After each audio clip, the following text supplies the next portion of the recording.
Vamos de mais uma polêmica? Polêmica e nem tão polêmica. Vamos falar de Léo Ruff.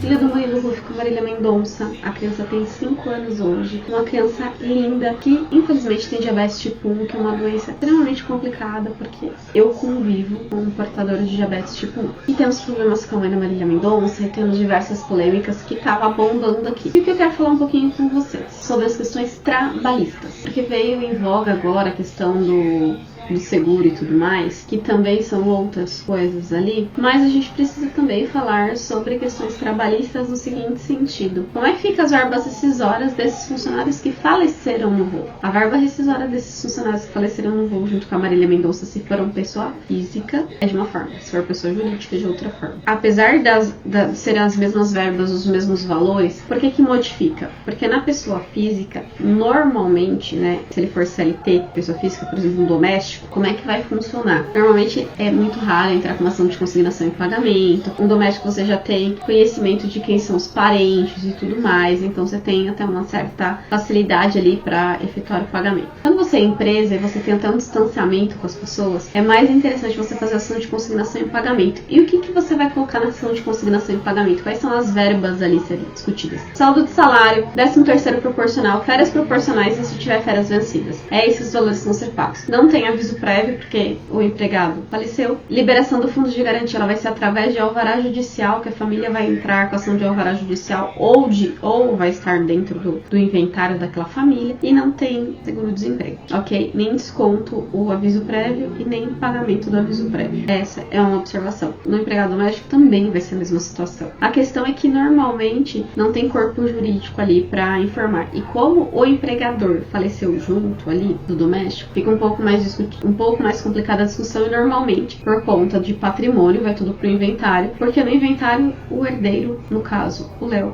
ele não herda só direitos, herda dívidas também. E uma das dívidas é o passivo trabalhista que foi deixado se eles eram empregados com caráter doméstico. Serão diretamente contratados pela Marília, não a empresa, a pessoa Marília CNPJ, que inclusive tinha 5 empresas, de acordo com sites tanto de fofoca e os veículos de notícias, são 5 empresas, sendo 4 delas a mãe era sócia. Se for nessas empresas que continua tendo o quadro societário ali funcionando, a empresa continua funcionando porque não é empresa individual, o pagamento vai ser da mesma forma, em vias até um pouco mais tranquila, porque a empresa continua girando ali. E quando já é pessoa física, fosse um empregado doméstico, aí acaba complicando um pouco mais o pagamento, porque vai estar vinculado ao inventário. Isso tudo é muito complexo, mas nem tanto. Por isso que é importante ter sempre um advogado ali para dar uma assessoria. E aí muitas vezes nessa situação em que parentes morreram, você tem velório, você tem um monte de coisa, acaba que as empresas acabam pagando ali, pegando um recibo, uma documentação para demonstrar que se vierem questionar em juízo, olha, eu paguei porque eu ajudei no velório, não sei o que. As verbas ali foram destinadas àquilo, por isso que a gente acabou antecipando para que a família não passasse por diversas situações. Precisa ver, inclusive, em algumas empresas, obrigatoriamente faz seguro para funcionários, então pode ser que também tenha direito a esses funcionários e quem são os beneficiários. A empresa tem que fornecer toda a documentação também. E no seguro, como é pessoal e tal, o seguro você não necessariamente precisa colocar, por exemplo, sua esposa ou seu filho, ou sua mulher, você pode colocar quem você quiser, você pode colocar o seu amante, você pode colocar o seu vizinho, você pode colocar qualquer pessoa que seja beneficiário do seguro, porque é uma situação que não tem nada a ver com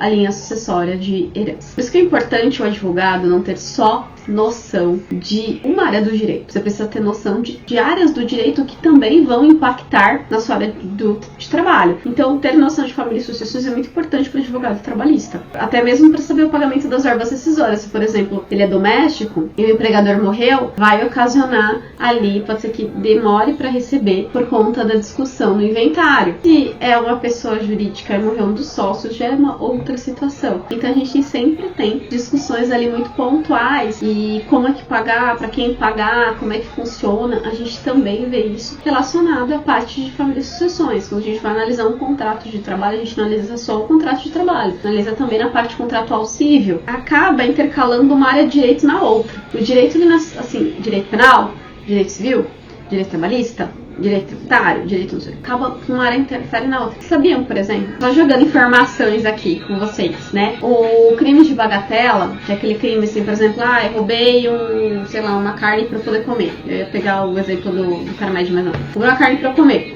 E se for um doméstico, não tem, porque quebra o crime de bagatela por causa da questão da confiança do doméstico. Então não tem. Então tem diversas nuances ali que a gente precisa ter noção das áreas que a gente está atuando, mais do que interfere a outra área do direito. Eu acho super interessante. Então, o nosso pequeno Léo, lindinho, pensa que espero ter uma vida longa e muito feliz, torço muito por ele, não herda da mãe somente o que ela tem de direitos, como os direitos autorais, das músicas, o dinheiro que a Marília mesmo deixou, herda também as dívidas eventualmente que ela deixou, inclusive o parcelamento no cartão de crédito, o financiamento de um carro ou de uma casa, tudo isso ele vai herdar também. E aí a gente precisa ter um pouco de noção em relação a todas essas situações aí. E é importante que tenha um administrador para ajudar ali se tiver algum problema e se os próprios gestores ali, os próprios tutores, né, da criança não conseguirem auxiliar a criança no seu desenvolvimento ali e no cuidado financeiro. Isso também é de extrema importância e o juiz vai sempre observar. Mas tão importante quanto isso é observar situações para que a gente não caia em problemas que a gente já viu falar.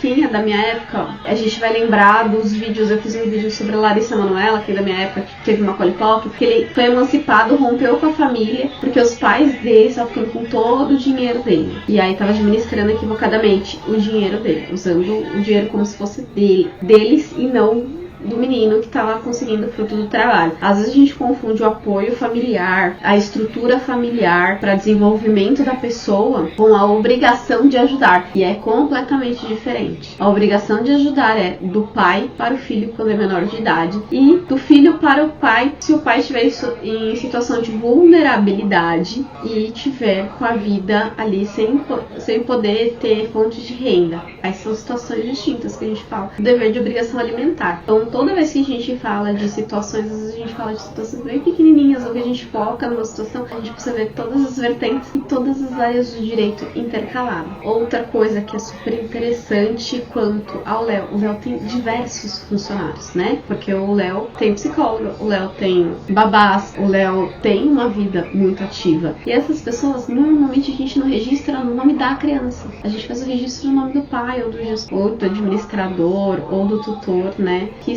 a criança está aos cuidados. Então eu preciso registrar babá. Quem vai registrar babá, por exemplo, a dona Ruth, ou o próprio Murilo, que vai fazer o registro da babá. Então, e aí eu posso... eu entrei em processo trabalhista. Aí, como eu já fiz vídeo sobre doméstico, você pode entrar no ciclo familiar. Não necessariamente só contra a criança ou só contra a pessoa que fez o registro na carteira. Porque muitas vezes a pessoa que fez o registro na carteira não é detentor de renda. Quem tem a renda é uma outra pessoa.